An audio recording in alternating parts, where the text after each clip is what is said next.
And you mentioned your book, like you said, not always will there be a chapter that resonates with everyone. But the crazy thing is, Ed, is that that's at their point in their life. Now, when they pick the book up 5 years from now or 10 years from now, they'll be drawn to a different chapter and a different chapter. One of the things my dad said to me when I started doing London Real after a few years, he said, you know what, Brian, there's one person in the world that took one thing from that show, and that happened in one specific minute in that show for whatever that person needed at the moment. And I was like, wow, Dad, that's pretty deep for a guy that's not in broadcasting, that is in California, that did his whole thing in tech. And I was like, yeah, you're right. So we put out that was what we're doing right now, and that somewhere around the world will take what they need for it, what's going to need to get them to the next level in that moment, and that's what they're going to draw from it then. A bit like what you said with your dad, that one person at that one instant. And so I love that. I'm going to remember that when I'm doing my show. That's really good. I'll thank your dad for that. It's so powerful, and that's what you do. And when you create content, when you take a risk and say, I guess what, I'm going to put a book out, because that's a big thing for you to do. And you do a lot of things, and like you said, it's like, this has got to be important, this has got to be good, this has got to be game changing. I know you're not going to do it anyways. And now, obviously it is. But to do that, then you put the intention out there, you take the risk, but that means now everybody can tap in to all that information source. And there's at least one chapter here that's going to change anyone's life who reads it. I mean, this is already getting me pumped. So yeah, that's the way I think about content, and came from my dear old dad, funny enough. And again, once the content's out there, like your podcast, like your IG, like your books, then it can be drawn at, I think, Ed, for hundreds of years, thousands of years, maybe longer. I think people are going to be watching us, who knows, millions of years from now, watching these two guys that will look like black and white TV to us today, right? I know, isn't that crazy? But they were good looking, though. I mean, it was two good looking dudes going at it, so it's pretty awesome. Right, and the inspiration they were dropping was timeless, and the passion was timeless. And they'll be like, wow, okay, I'm getting something from that. I love it. I got one more dream in here because, again, it was something that really clicked, and it was part of the thing that's in one of your chapters. What do you mean by that? Because earlier, Ed, you said you got to give yourself also time to think as well, which I guess means time to dream in this world of go get it and do it and hustle and do more. Tell me about what it means to dream. It's undervalued. So I'm talking about lucid daytime dreams, not when you're sleeping, giving yourself the gift of it. So there's two operating systems human beings move out of: history and memory, or imagination and dreams. And you don't do both. So if you're someone who operates out of your history and memory, you're in the 99th percentile of the population. It's okay, because I've done it myself. But you are constantly operating out of emotions, very familiar thoughts, very familiar questions you ask yourself. I have 3 chapters: questions, thoughts, and emotions. For that reason, we have to evaluate those things. But you operate out of your history and your memory, you reproduce, because your mind moves towards what it's most familiar with. So you'll just reproduce the same emotions, the same thoughts, the same feelings, the same results with a different cast of characters, maybe a different circumstance, same stuff. 1% force themselves to work into imagination. When you're a child, I think when you're 3, 4, 5 years old, you're happier for a couple reasons. 1, you were just more recently with God. And 2, you operate in an imagination framework because you don't have a history and a memory.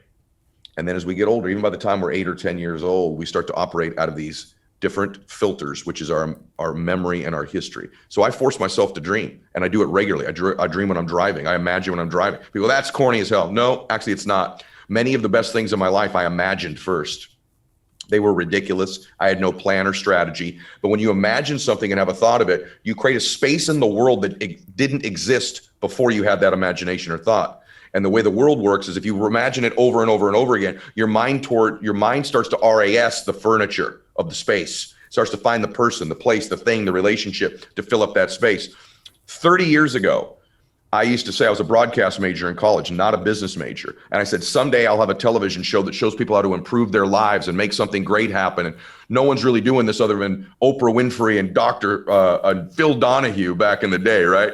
And I'm like, someday I'll have this show. Then I completely got out of broadcasting. I became a businessman, but I always had this imagination of doing it. And then technology came along, and then podcasting came along. And then all of a sudden, bingo, bango, I'm doing it. Right? And I've had dreams of doing lots of things in my life that were an imagination. My best friends and I, here's how you know you're around the wrong people. There's a lot of these, and you have it. Remember when we were at that party? How about Vegas 3 years ago, bro? How about that? Remember that? Most of my friends don't do that with me. In fact, it's hard to get them to do it. We're like, hey man, where are you going? Man, I'm working on this crazy idea. You're not gonna believe this. My friends are texting me, hey, look at this house I'm looking at. How about this car? Hey, look at this thing so-and-so. Look at this new research on the brain. Look at it. We're constantly imagining and dreaming, and that's the frame I want to stay in most. That's not that I never reminisce, but not a lot. In fact, writing the book was hard for me because it forced me to reminisce about the past with my dad, where I don't go there very often. I live in imagination and operate in the present. So one more dream is huge. And if you're not dreaming, you're dying. And here's the last thing about it. It's free. It's completely free. Dreaming is free, and it's a muscle.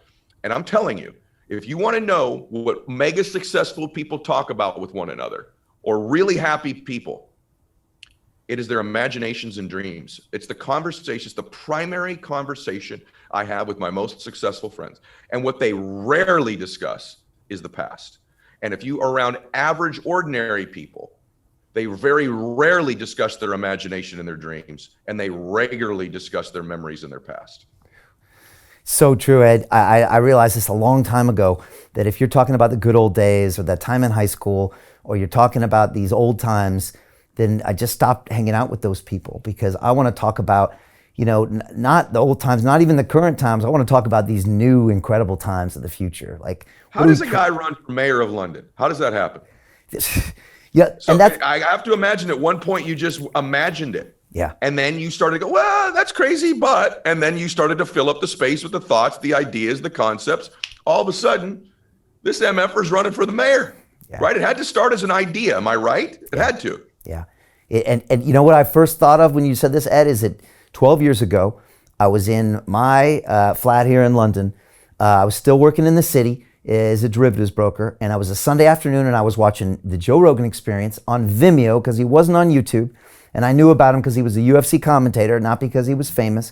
And I was watching him have this long conversation with two dudes at his house. He was back at his house back in the day, and I watched it and had this amazing connection with these dudes I could never hang out with. And at the end of that Sunday afternoon, I thought, maybe I could do that one day. Seriously. Wow. That was like 12 years ago. And then I thought, wow, what if you could do that? Have these cool people come over to your house and talk about these cool ideas. Wouldn't that be amazing? And I allowed myself to dream, and then the reasonable Brian said, but you can't. You're at the bank, you have to go to work tomorrow, you have to get on the phones and do this stuff.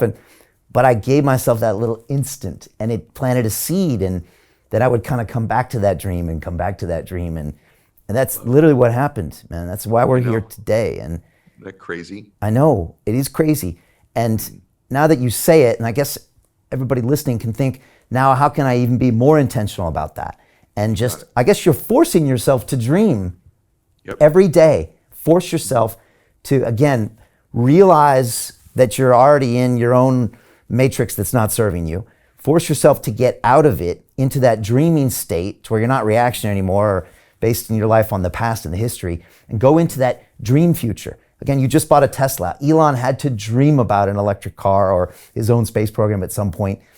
And that's how it happened, right? So every great thing starts that way, bro. And by the way, this is not a like poofy book. Like this is a thought that I'm giving. It's a concept. Most of the book's strategic. It's not light, but this isn't small. And yeah, you said the right word. You got to force yourself in the beginning, and then you won't after a while.